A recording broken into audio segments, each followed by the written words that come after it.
নমস্কাৰ, welcome back to my YouTube channel Babu's clicks.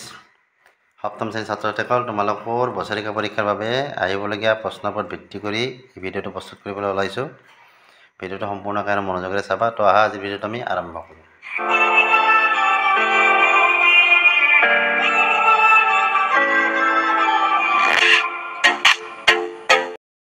তো প্ৰথম তথ্য প্ৰকাশ আৰু বিচাৰ যিটো চেপ্টাৰ আছে তাৰে যিটো তিনিৰ এই অনুশীলনী 1 নম্বৰটো চাবা। তোমালোকে এইটো দিব পাৰে। তাৰপিছত ইপিনে যে আছে 5 নম্বৰ যিটো আছে এইটো চাবা, চিত্ৰটো দিব পাৰে, দি এই প্ৰশ্ন এটা কৰিব পাৰে। তাৰপিছতে পেজ নম্বৰ 51-ৰ এই যে তলত দিয়া আছে আংকিক গড় বা মাধ্য, ৰাশিবোৰৰ যোগফল ডিভাইডেড বাই কি, ৰাশিবোৰৰ মুঠ সংখ্যা। তোমালোকৰ MCQত দিব পাৰে, চাবা এইটো। তাৰপিছত পেজ নম্বৰ যে 53 আছে, ইয়াতে কি আছে যে এটা তথ্য শ্ৰেণীৰ আটাইতকৈ ডাঙৰ আৰু আটাইতকৈ সৰু তথ্য দুটাৰ পাৰ্থক্য কি বুলি কোৱা হয়? পৰিসৰ। পৰিসৰ কি সুধিব পাৰে। যিটো উদাহৰণ 3 নম্বৰ যিটো উদাহৰণ আছে এই উদাহৰণটো চাবা তোমালোকে, এইটো প্ৰশ্ন পৰীক্ষাত আহিব পাৰে। এইপিনে থ্ৰাইছ চিৰিজ প্ৰতিটো সংখ্যা শ্ৰেণীৰ গড় উলিওৱা, ইয়াৰে 1 নম্বৰটো ইম্পৰ্টেণ্ট হয়। তাৰপিছত 1ৰ পৰা 12লৈ স্বাভাৱিক সংখ্যাবোৰৰ গড় উলিওৱা, এইটো চাই থবা, আহিব পাৰে। বা প্ৰথম 5টা পূৰ্ণ সংখ্যাৰ গড়, এইটোও দিব পাৰে।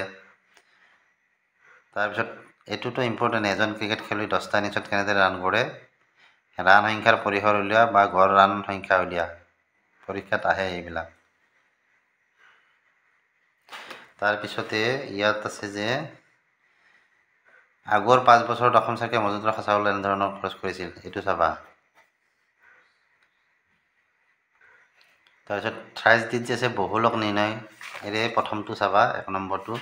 তাৰপিছত 2 নম্বৰটো ইম্পৰ্টেণ্ট হয়, এজন ক্ৰিকেট খেলুৱৈ 10খন ক্ৰিকেট খেলত কৰা ৰানসমূহ এনেধৰণৰ, এইটো ইম্পৰ্টেণ্ট হয়, এইটো চাবা। তাৰপিছত 5 নম্বৰটো চাবা, ইয়াৰ 5 নম্বৰটো ইম্পৰ্টেণ্ট। তাৰপিছত এক্সাৰচাইজ থ্ৰাইছ ইৰ 2ৰ 3 নম্বৰটো চাবা। তাৰপিছত 3 এটা ফেক্টৰীত 15জন কৰ্মচাৰী দৈনিক মজুৰি ইমান টকা ধৰণৰ তথ্যখিনিৰ পৰা মধ্যমা আহিলে তথ্যখিনি বহুলক আছেনে, আছে যদি কি। ইয়াৰ এটাই দিব হয়তো প্ৰশ্ন, গতিকে 3 নম্বৰটো চাবা। 4 নম্বৰটো চাবা। আৰু ইপিনে যে আছে 7 নম্বৰটো, তলৰ সংখ্যাবোৰ অৰ্ধক্ৰমত আছে যদি ইহঁতৰ মধ্যমা 11 তেন্তে xৰ মান কি, এইটো চাবা।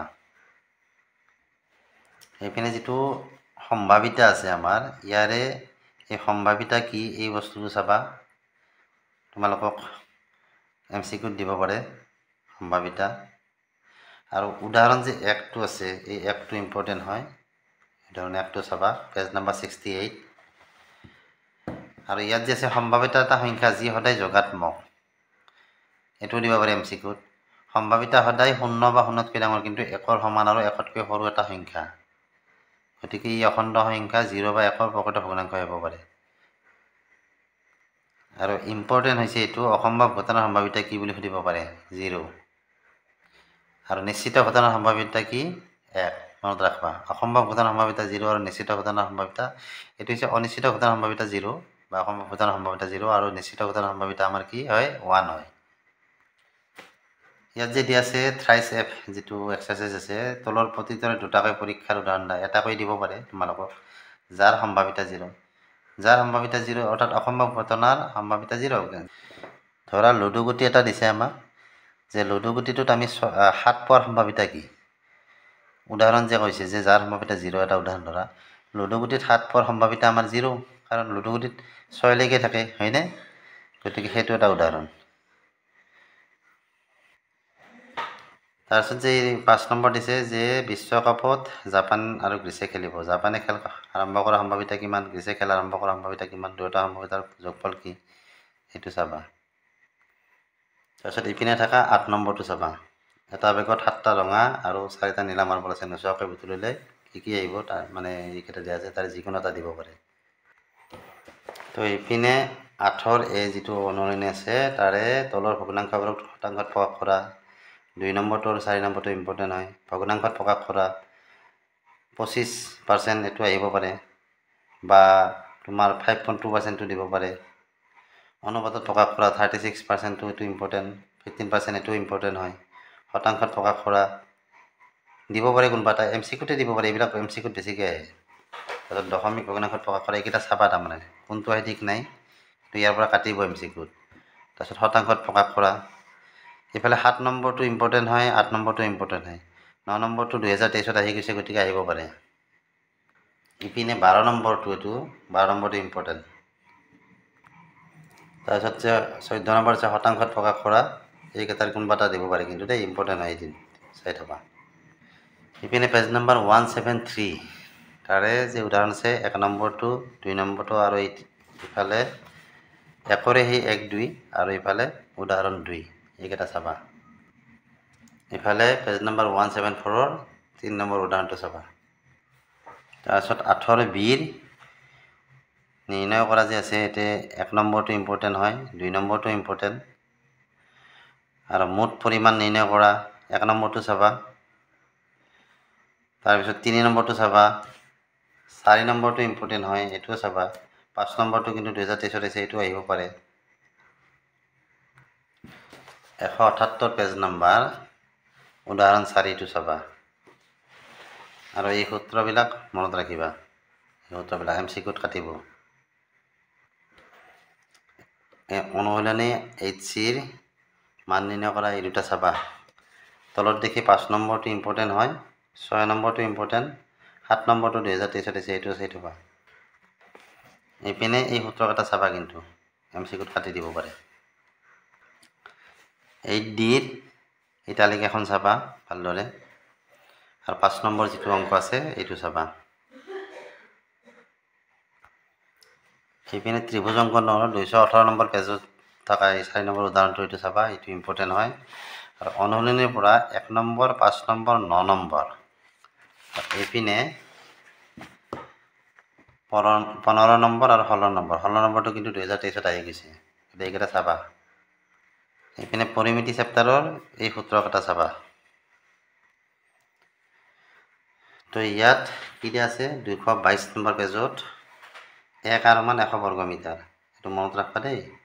1 হেক্টৰৰ মান কিমান হয়, 10,000 বৰ্গমিটাৰ, দুটা বস্তু মনত ৰাখবা। আৰু উদাহৰণ 1 নম্বৰটো আৰু উদাহৰণ 2 নম্বৰটো, এই দুটা চাবা। অনুশীলনী 11Aৰ আয়তৰ কালি নিৰ্ণয় কৰা, বৰ্গৰ কালি নিৰ্ণয় কৰা, ইয়াত এইবিলাক MCQত দিব, চাবা। তাৰপিছত দীঘল গণিতৰ ভিতৰত 3 নম্বৰটো, 5 নম্বৰটো আৰু 6 নম্বৰটো ইম্পৰ্টেণ্ট। তাৰে 5 নম্বৰটো কিন্তু 2023 আহি গৈছে, তথাপি এইবাৰ অহাৰ সম্ভাৱনা আছে। সামান্তৰিকৰ কালিৰ সূত্ৰ এইকেইটা, এইখিনি মনত ৰাখবা। পেজ নম্বৰ 231ৰ 3 নম্বৰটো আৰু 4 নম্বৰটো ইম্পৰ্টেণ্ট হয়, চাবা।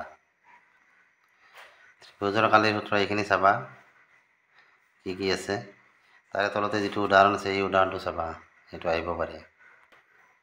অনুশীলনী 11Cৰ 3 নম্বৰটো আৰু 4 নম্বৰটো ইম্পৰ্টেণ্ট, চাবা। এইপিনে ট্ৰেপেজিয়ামৰ কালিৰ সূত্ৰ এইটো, তাৰে তলতে আছে উদাহৰণ এটা, এই উদাহৰণটো চাবা তোমালোকে। Page number 236। ইয়াত যে চিত্ৰটো আছে 11Dৰ প্ৰথমটো, দিব পাৰে MCQত, চাবা।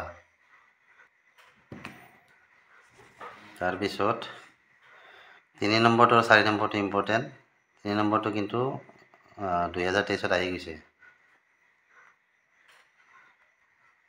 242 পেজ নম্বৰ উদাহৰণ 2, উদাহৰণ 3 আৰু উদাহৰণ এফালে 4, এইকেইটা চাবা। MCQৰ কাৰণে এইকেইটা চাবা, এইকেইটাৰ পৰা প্ৰশ্ন কাটিব পাৰে। আৰু এনেই আমাৰ পৰীক্ষাত বাকী ধৰা অংকৰ ভিতৰত তোমাৰ 5 নম্বৰটো আৰু 7 নম্বৰটো ইম্পৰ্টেণ্ট হয়। 8 নম্বৰটো 2023 আহিছে, এইটো ইম্পৰ্টেণ্টে। আৰু এইফালে 11 নম্বৰটো, এইকেইটা চাবা। 13ৰ সূচক আৰু ঘাতৰ মান নিৰ্ণয় কৰা, 1 নম্বৰটো আৰু 3 নম্বৰটো ইম্পৰ্টেণ্ট হয়। সূচকৰ ওপৰত প্ৰকাশ কৰা 1 নম্বৰটো আৰু 4 নম্বৰটো আহিব পাৰে পৰীক্ষাত।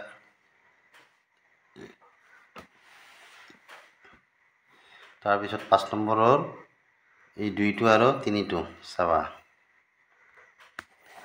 বাকী 6ৰ এই খালী ঠাই যে আছে, এইবিলাক MCQত কাটিব পাৰে দেই ইয়াৰ পৰা। পেজ নম্বৰ 276, 276 উদাহৰণ 4 সৰল কৰা, এইটো চাবা। উদাহৰণ 5টো চাবা 2023 কিন্তু এইটো আহিছে তথাপি এবাৰ চাই ল'বা তাৰমানে এইটো আহিছে 1 নম্বৰটো 2 নম্বৰটো এবাৰ আহিব পাৰে বুজি পাইছানে উদাহৰণ 6টো চাবা আৰু 13bৰ পৰা অনুশীলনীৰ পৰা এইটো হ'ল 23ত আহি যা এইটো 22ত আহিছে এইটো গতিকে এবাৰ আহিব পাৰে এইটো ইম্পৰ্টেণ্ট হয় প্ৰথমটো ইম্পৰ্টেণ্ট কিন্তু তাৰপিছত এই 7 নম্বৰটো চাবা এইফালে 3 নম্বৰটো চাবা দেখুৱা যে এইটো সৰল কৰা এইটো চাব পাৰা 1 নম্বৰটো এইটো 22ত আহি গৈছে কিন্তু 13cৰ 1 নম্বৰটো ইম্পৰ্টেণ্ট হয় চাবা এইটো 23ত আহি গৈছে 2 নম্বৰটো তাৰপিছত এৰে 1 আৰু 2 এই দুটা চাবা 5 নম্বৰটো ইম্পৰ্টেণ্ট হয় এইটো চাবা পেজ নাম্বাৰ 302 এই যে তল কাষ আৰু শিক্ষাবন্ধু আছে এইকেইটা চাই ল'বাচোন কাৰ তল কিমান চুক কেইটা কাষ কেইখন এইখিনি বস্তু মনত ৰাখবা এই 3D আকাৰৰ বস্তু কি এইটো চাবা দ্বিমাত্ৰিক আৰু ত্ৰিমাত্ৰিক বস্তু চিনাক্ত কৰা আহে পৰীক্ষাত এই